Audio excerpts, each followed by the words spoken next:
Muy buenas con todos. El tema que vamos a tratar el día de hoy es el tema de biología molecular, conocido como el dogma central de la biología. ¿En qué consiste esto? ¿Por qué hablar de dogmas en el campo de la biología? ¿Qué es este tema, el dogma central de la biología molecular, y por qué es que se le denominó así? Primero, este es un tema el cual va a consistir en el desarrollo de comprender cómo es que determinados procesos permiten de que las especies se perpetúen a través del tiempo. Pero estos procesos son por los cuales podemos transmitir nuestros caracteres, podemos transmitir nuestras cosas buenas y también nuestras cosas malas, por así decirlo, transmitir lo que nos hace ser lo que somos. Ahora, ¿cómo es que se transmite esto y cómo es que se expresa esto? Se da por un proceso conocido como la replicación, la transcripción y la traducción. Son 3 pasos y le voy a explicar cada uno en qué consiste. Primero, hablemos un poquito sobre la replicación. ¿Qué es la replicación? Miren, ¿se acuerdan que les había comentado un poco sobre el ADN? Que el ADN es la molécula por la cual se almacena la información hereditaria, es decir, si yo tengo un determinado color de ojos, si yo tengo un determinado color, textura de cabello, todo eso se almacena en el ADN. Por lo tanto, el ADN, para que se pueda transmitir de generación en generación y no se pierda esa información, va a pasar por un proceso por el cual el mismo ADN va a crear copias fieles de sí mismas, es decir, va a duplicar su contenido. A ese proceso se le conoce como replicación o duplicación, o también en algunos textos lo vas a encontrar como la autoduplicación, porque el ADN genera copias fieles de sí mismas, es decir, se autoduplica. A partir de un ADN forma 2 ADNs. ¿Y dónde ocurre esto? Ocurre en un proceso conocido como el ciclo celular, que es un proceso muy extenso y que no lo vamos a tocar en este video. ¿Por qué? Porque es un tema entero, el ciclo celular. Sin embargo, la parte, por así decirlo, más importante del ciclo celular es una fase conocida como la fase S, que está dentro de algo llamado la interfase. La fase S, ¿en qué va a consistir? En duplicar el ADN. S significa síntesis, se va a sintetizar más ADN. Lo que pasa es que cuando una célula se divide, todas las células contienen ADN, es decir, todas las células contienen material genético. Sin embargo, este material está distribuido, ¿no? Puede ser el ADN nuclear que se encuentra en el núcleo, puede ser el ADN mitocondrial, del cual no voy a hablar en este video. Primero, el ADN se encuentra en el núcleo de la célula. Toda célula, cuando se divide, a partir de una célula se van a formar 2 células hijas. Lo vimos en mitosis y en meiosis. Si no has visto el video, velo, ahí lo tengo en mi canal. A partir de una célula madre se va a formar 2 células hijas. Y a partir de una célula madre va a duplicar su ADN y se lo va a dar a una célula hija y a la otra célula hija, porque ya va a tener su ADN duplicado. Es decir, va a generar 2 copias fieles de sí mismas. Ahora, en eso consiste la duplicación. Para que se pueda mantener la información en todos los seres vivos, tuvo que haber habido un primer ancestro en común que nos brinde su información hereditaria, y así sucesivamente. A través de la evolución se ha podido verificar esto con las pruebas moleculares que se han hecho. Sin embargo, hay otro proceso. No solamente es que, ¿sabes qué? Duplico mi ADN y punto, ahí queda todo. Hay un proceso más, conocido como la transcripción. ¿Qué es la transcripción? Es un proceso por el cual el ADN va a formar ARN. ¿Para qué? ¿Cuál es la función de este ARN? Para ser más precisos, va a formar un tipo de ARN. ARN hay muchos ARNs. Está el ADN mensajero, está el ADN microsatélite, está el ADN heterogéneo nuclear, está el ADN ribosomal, el ARN de transferencia, etcétera. Pero va a formar un tipo de ARN, el ARN mensajero. Es decir, en este proceso de transcripción, ¿en qué va a consistir? En que el ADN va a formar ARN mensajero. Y ahora la pregunta, ¿para qué? ¿Por qué lo va a formar? ¿Cuál es su función? ¿Para qué sirve? va a formar ARN mensajero para eso mismo. Perdonen la redundancia, pero para eso mismo, para llevar un mensaje. El ARN mensajero, ¿de qué se va a encargar? De llevar un mensaje. Un mensaje. ¿Pero un mensaje para qué? En este mensaje que va a llevar el ARN mensajero con el mismo nombre, va a estar codificado cada aspecto de cómo va a constituir al ser vivo. Así es. Si por ejemplo voy a tener nariz muy respingada, no voy a tener color de ojos oscuros, claritos, voy a tener cabello rizado, cabello lacio, voy a tener una masa muscular muy gruesa, con textura delgada, toda esa información se va a transmitir en un mensaje, en una especie de código. Y este código tiene que ser interpretado.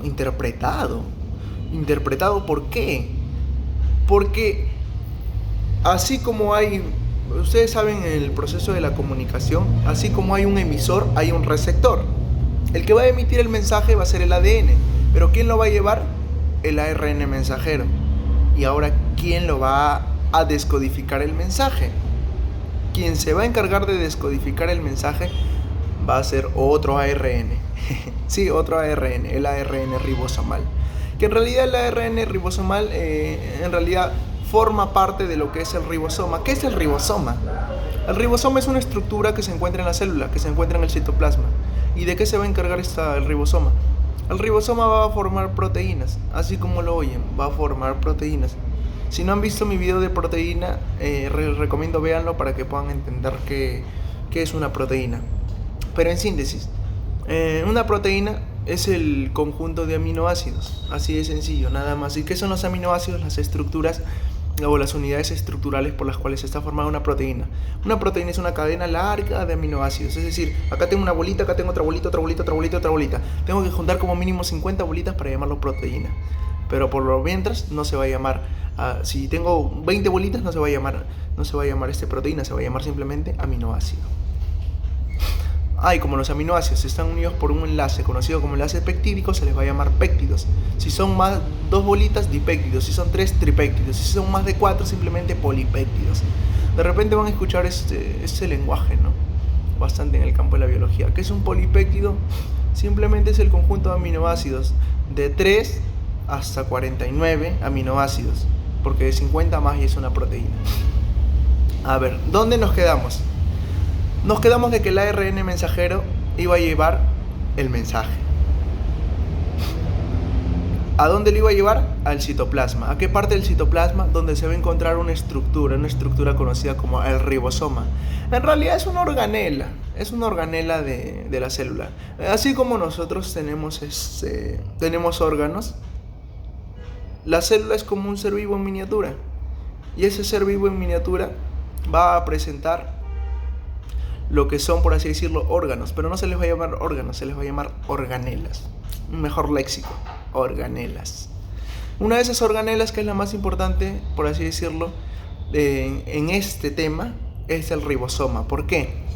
Porque se va a encargar de descodificar el mensaje. Lo va a descodificar con ayuda de otro ARN. Recordemos de que en el ribosoma hay ARN ribosomal, se va a encargar de descodificar el mensaje. Va a descodificar el mensaje, el cual viene desde el núcleo por el ARN mensajero. El ARN mensajero es fabricado, es sintetizado en el núcleo. ¿Por quién sintetiza el ARN mensajero? Dije el ADN. El ADN que forma ARN mensajero. El ARN mensajero que va a traer un mensaje. ¿Hasta dónde está el citoplasma? Llega al citoplasma y busca el ribosoma. Recordemos que hay dos tipos de ribosomas: ribosomas libres y ribosomas adheridos. ¿Adheridos a dónde? A la carioteca. La carioteca es simplemente la membrana del núcleo. El ribosoma se adhiere al ribosoma y se va a descodificar el mensaje. A ese proceso por el cual se descodifica el mensaje y a partir de ARN se va a sintetizar proteínas, se le va a conocer como traducción. ¿Qué es la traducción? Proceso por el cual se descodifica ese mensaje y a partir de ARN se forman proteínas. Proteína no es eso que yo como en la carne. Proteína no es eso que de repente yo como en el pollito. Sí, eso es proteína. Pero hay otros tipos de proteínas. En realidad todos los seres vivos estamos hechos de proteínas, todos. Así es, así como lo oyes. Las proteínas que tú comes en las carnes, en el huevo, en la leche y en otros alimentos más, ese es otro tipo de proteína. Por ejemplo, nosotros estamos hechos de proteína. ¿De verdad? Sí, por ejemplo, nuestros músculos tienen proteínas de contracción, actina y miosina. Nuestras uñas, nuestro cabello tiene otro tipo de proteínas, se llama la queratina. Nuestra piel tiene otro tipo de proteínas, conocido como la melanina. Es decir, todo lo que nos constituye el cuerpo, que son proteínas estructurales, en el fondo no son más que el proceso por el cual el ARN formó proteínas en un instante, y eso es lo que constituye al ser vivo. Así es, simplemente ¿qué somos? Proteínas. Pero ahora hay proteínas que están inhibidas y hay proteínas que se expresan. Así es, hay proteínas que no se expresan, que simplemente están como inhibidas, apagadas, por así decirlo. Como por ejemplo, todos los caracteres de nuestros padres no se van a expresar en nosotros. Algunos no, otros sí.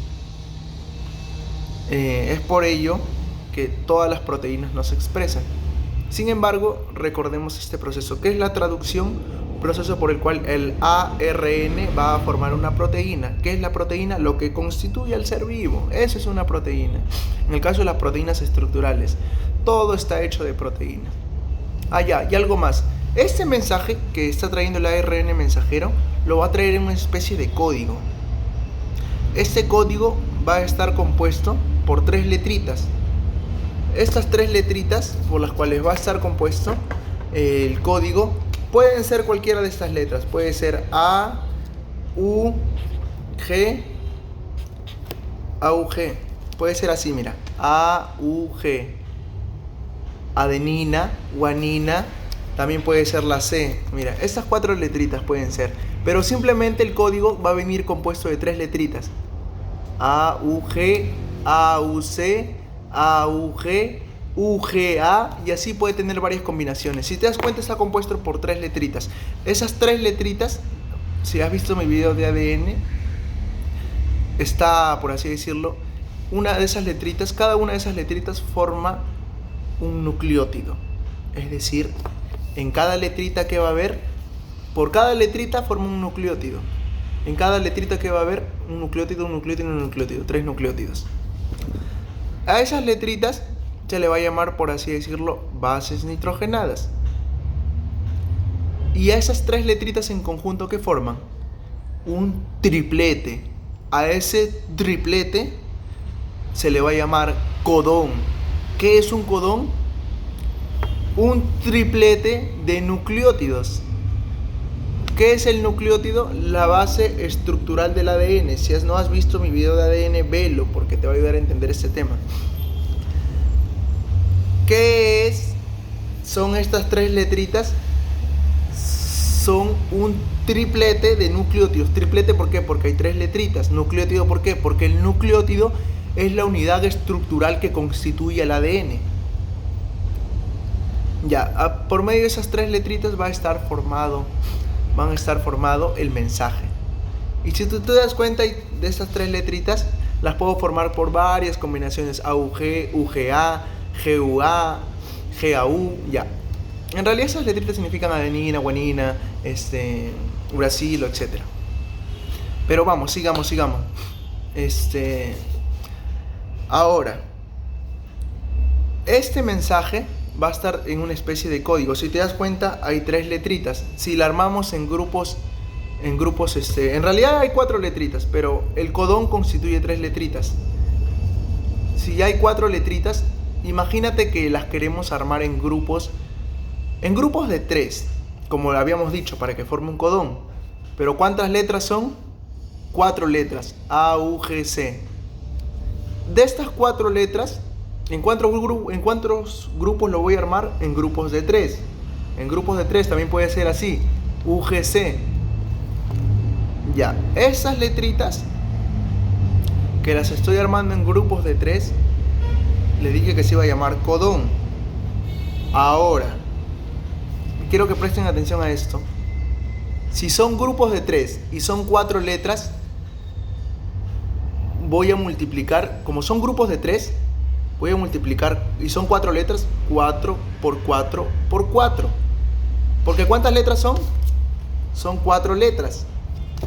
¿Cuántos grupos ¿cuántos grupos voy a tener? Grupos de 3. Grupos de 3, grupos de 3, grupos de 3. 4 por 4 por 4. 4 por 4 por 4, ¿cuánto es? 64. Por lo tanto voy a tener 64 combinaciones posibles. De esas 64 combinaciones posibles, cada una de ellas va a codificar para un aminoácido. Así es. Estas letritas van a formar, por así decirlo, las proteínas. Van a traducirse en proteínas, van a expresarse en proteínas. Sin embargo, estas letritas también tienen su base complementaria, ¿no? Hay un ARN que se llama el ARN de transferencia, que va a complementar esas bases. Si no han visto mi video de ADN, véanlo para que entiendan qué es lo que estoy hablando. Complementar, ¿por qué? La C, la letrita C, imaginemos que tengo la C. La letrita C siempre se va a unir con la G. Siempre, siempre, siempre. Esa es la regla, siempre. En realidad esta es una regla que se utiliza bastante en el campo de la biología molecular, que se llama la ley de Chargaff. Y la A siempre se va a unir con la U. En el ARN se cumple esto: C con G, A con U, C con G, A con U, citosina con guanina, adenina con uracilo. Eso siempre se cumple, siempre, siempre, siempre, siempre. Esto se cumple en ARN. En ADN es lo mismo, solamente que el U ya no va a existir y va a existir una T, que significa timina. Pero esto siempre se cumple. Eso es el dogma central de la biología. Eso es todo.